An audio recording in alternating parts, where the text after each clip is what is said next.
నమస్తే టీవీ8 విశ్లేషణకి స్వాగతం।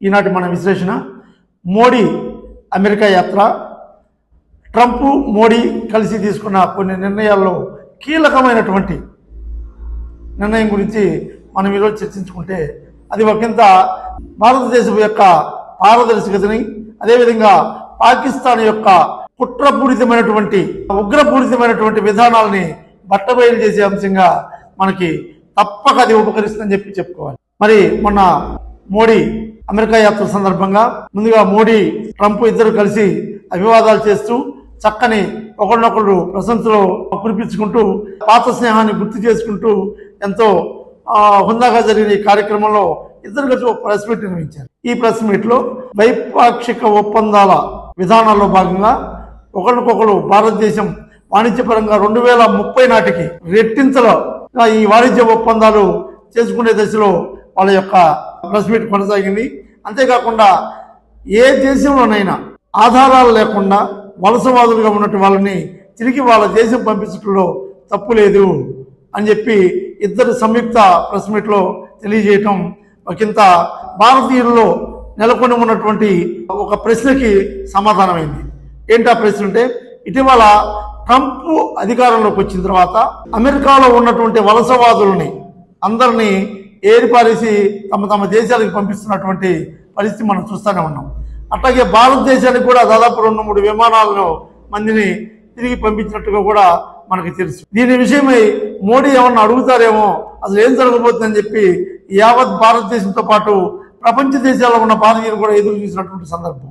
అయితే అందరూ ఊహించిన దానికి ఆశ్చర్యాన్ని కలిగించేలా మన దేశ పౌరులే కాదు, ఏ దేశ పౌరులైనా ఒక దేశంలో ఆధారాలు లేకుండా వలసలతో వచ్చి ఉండటం తప్పు, మన దేశంలో కూడా అలాంటి వాళ్ళని మనం పంపించాలి, ఏ దేశంలో సరే ఆధారాలు లేని వాళ్ళు ఉంటే వాళ్ళని తిరిగి పంపించాలని మోడీ చేసిన ప్రసంగం ఒకంత అమెరికన్ కొత్తగా ప్రెసిడెంట్ అయినటువంటి ట్రంప్ని ఉత్సాహపరచడమే కాకుండా ట్రంప్ తన దేశంలో మాట్లాడుతూ మోడీని ప్రశంసిస్తూ భారత్ చిరకాల కోరికైనటువంటి బొంబాయి దాడులలో కీలక సూత్రధారి అయినటువంటి తహ్వీర్ రాణా అనేటువంటి కీలకమైనటువంటి ఉగ్రవాదిని మన భారతదేశానికి అప్పగించినట్టుగా ఆయన ప్రకటించడం ఒక్కసారి యావత్ భారతదేశమే కాకుండా మోడీ కూడా ఆనందోత్సాహాలతో ట్రంప్ని అభినందించినటువంటి విషయం। అసలు ఈ తహ్వీర్ రాణా ఎవరు, అతను భారతదేశానికి ఎందుకు అంత వాంటింగ్, అతన్ని భారతదేశానికి తీసుకురావడానికి భారతదేశం అన్నిసార్లు ఎందుకు కోర్టులో పోరాడింది, అన్నిసార్లు ఎందుకు అప్పీల్ చేసింది అనేది చిన్న క్లుప్తంగా ఒక చిన్న వీడియోలో చెప్దాం।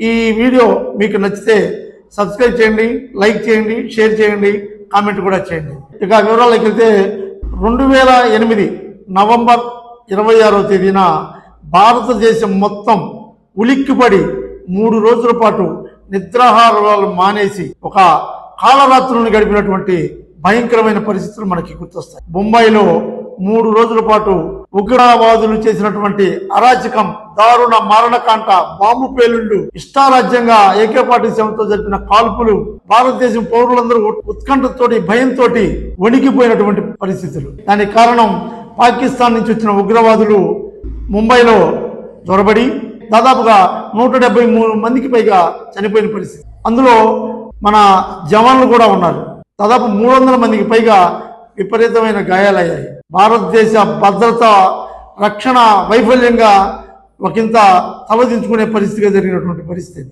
అయితే ఆ కీలకమైనటువంటి ఆ భయంకరమైనటువంటి బాంబు దాడులకు, ఉగ్రదాడులకు కారణమైనటువంటి కీలకమైనటువంటి సూత్రధారే ఈ తహ్వీర్ రాణా, అదేవిధంగా హెడ్లీ అనేటువంటి ఇద్దరు కలిసి ట్రావెల్ ఏజెన్సీ నడుపుకుంటూ భారతదేశంలో పలు ప్రాంతాలని బ్లూ ప్రింట్స్ ని మరి ఉగ్రవాదులకు అందించినట్టుగా అప్పుడు మన NIA గుర్తించి దాన్ని ప్రకటించిన పాకిస్తాన్ సరైన ఆధారాలు లేవు అంటూ మా మీద నిందలేస్తున్నారంటూ బుకాయించిన పరిస్థితి। అప్పటి నుంచి ఈ కీలకమైనటువంటి సూత్రధారైనటువంటి తహ్వీర్ రాణా గురించి అతను అప్పగించమని భారత్ పోరాడుతూనే ఉంది।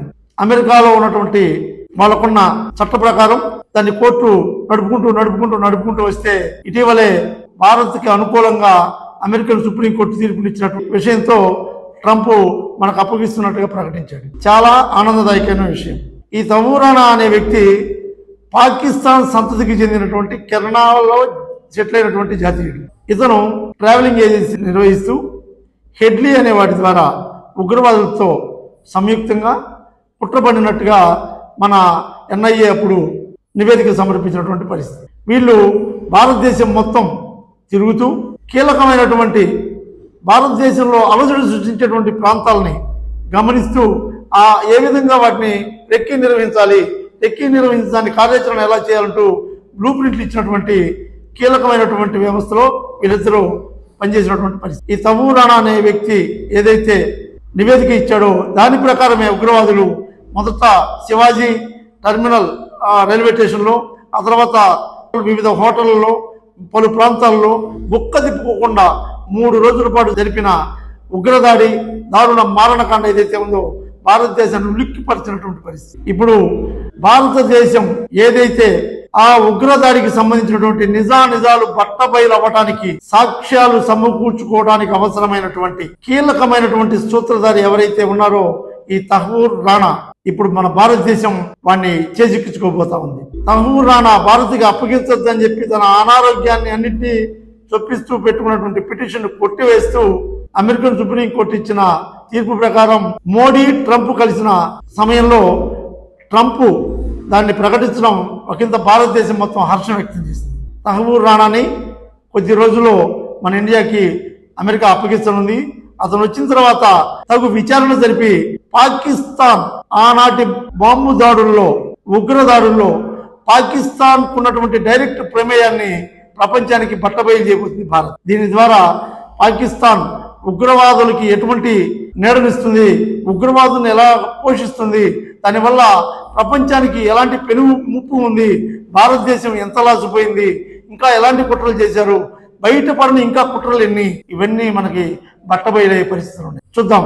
యావత్ భారతదేశం ఎదురు చూస్తున్నటువంటి ఈ పాకిస్తాన్ కుట్రల్ని బట్టబయలు చేసే దశలో ఈ ఉగ్రవాదిని మనకు అప్పగించడం ఒకంత శుభ పరిణామంగా మనం చెప్పుకోవచ్చు. తప్పనిసరిగా ట్రంప్కు కృతజ్ఞతలు, మోడీకి ప్రశంసలు. ట్రంప్ మోడీ సమక్షంలో భారత్ కి అప్పగిస్తానటువంటి తహూర్ రాణా ఎవరు, అతన్ని భారతదేశానికి అప్పగిస్తే వచ్చేటువంటి ప్రయోజనం ఏంటి, ఇది ఈనాటి విశ్లేషణ. ఈ విశ్లేషణ మీకు నచ్చితే సబ్స్క్రైబ్ చేయండి, లైక్ చేయండి, షేర్ చేయండి, కామెంట్ కూడా చేయండి. ముఖ్యంగా సబ్స్క్రైబ్ చేయండి. Thank you very much.